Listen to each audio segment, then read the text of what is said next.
Hi hello ನಮಸ್ಕಾರ ಸ್ನೇಹಿತರೆ, ರನ್ನ ಟಿವಿಗೆ ನಿಮ್ಮೆಲ್ಲರಿಗೆ ಸ್ವಾಗತ. ಜಿ ಕನ್ನಡದ ಜನಪ್ರಿಯ ಧಾರಾವಾಹಿಗಿರುವ ಶ್ರಾವಣಿ ಸುಬ್ರಹ್ಮಣ್ಯ ಧಾರಾವಾಹಿಯು ಇದೀಗ ತನ್ನ ಕತೆಗೆ ವಿದಾಯವನ್ನು ಹೇಳಲಿದೆ. ಈ ಧಾರಾವಾಹಿಯ ಮುಕ್ತಾಯಕ್ಕೆ ಪ್ರಮುಖ ಕಾರಣವಾದರೂ ಏನು ಎಂಬುದನ್ನು ಹಿಂದೆ ನೋಡಲು ತೆಗೆದುಕೊಂಡು ಬರೋಣ.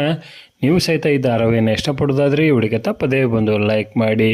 2024 ಮಾರ್ಚ್ 18ರಿಂದ ಆರಂಭಗೊಂಡಿದ್ದ ಶ್ರಾವಣಿ ಸುಬ್ರಹ್ಮಣ್ಯ ಧಾರಾವಾಹಿಯು ಸಾಕಷ್ಟು ಪ್ರೇಕ್ಷಕರನ್ನು ಗಳಿಸಿಕೊಳ್ಳುವುದರ ಮುಖಾಂತರ ಒಳ್ಳೆಯ TRPಯನ್ನು ಈ ಧಾರಾವಾಹಿಯು ಪಡೆದುಕೊಳ್ಳುತ್ತಾ ಬರುತ್ತಿತ್ತು.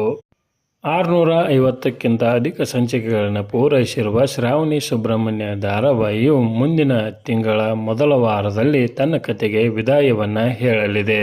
ಈ ಧಾರಾವಾಹಿಯ ಮುಕ್ತಾಯಕ್ಕೆ ಪ್ರಮುಖ ಕಾರಣವೇನೆಂದರೆ ಧಾರಾವಾಹಿಯ ಪ್ರಸಾರದ ವೇಳೆ ಬದಲಾಗಿದ್ದು. ಆರಂಭದಲ್ಲಿ 9 ಗಂಟೆಗೆ ಪ್ರಸಾರವಾಗುತ್ತಿದ್ದ ಈ ಧಾರಾವಾಹಿ ಒಳ್ಳೆಯ TRPಯನ್ನು ಪಡೆದುಕೊಳ್ಳುತ್ತಿದ್ದು ಸಾಕಷ್ಟು ಅಭಿಮಾನಿಗಳನ್ನು ಗಳಿಸಿಕೊಂಡಿತ್ತು. ನಂತರ ಸಂಜೆ 6 ಗಂಟೆಗೆ ಪ್ರಸಾರವಾಗತೊಡಗಿದಾಗಿನಿಂದಲೂ ನಿರೀಕ್ಷಿತ TRP ಈ ಧಾರಾವಾಹಿಗೆ ಬರಲಿಲ್ಲ. ಹೀಗಾಗಿ ಈ ಧಾರಾವಾಹಿಯನ್ನು ಅಂತ್ಯಗೊಳಿಸುವುದು ಅನಿವಾರ್ಯವಾಯಿತೆಂದೇ ಹೇಳಬಹುದು. ಸಂಜೆ 6 ಗಂಟೆಗೆ ಪ್ರಸಾರವಾಗುತ್ತಿರುವ ಕಾರಣಕ್ಕಾಗಿ ಹೆಚ್ಚಿನ TRP ಈ ಧಾರಾವಾಹಿಯು ಪಡೆದುಕೊಳ್ಳಲಿಲ್ಲ ಮತ್ತು ವೀಕ್ಷಕರ ಸಂಖ್ಯೆ ಗಣನೀಯವಾಗಿ ಇಳಿಕೆಯನ್ನು ಕಾಣುತ್ತಾ ಹೋಯಿತು. ಹೀಗಾಗಿ ಈ ಧಾರಾವಾಹಿಯನ್ನು ಅಂತ್ಯ ಮಾಡಿ ಹೊಸ ಧಾರಾವಾಹಿಗೆ ಅವಕಾಶವನ್ನು ಮಾಡಿಕೊಡಲಿದೆ. ಈ ಧಾರಾವಾಹಿ ಬಗ್ಗೆ ನಿಮ್ಮ ಅನಿಸಿಕೆಯನ್ನು ತಪ್ಪದೆ ಕಮೆಂಟ್ ಬಾಕ್ಸಲ್ಲಿ ತಿಳಿಸಿ. ಧನ್ಯವಾದಗಳು. ನಮಸ್ಕಾರ.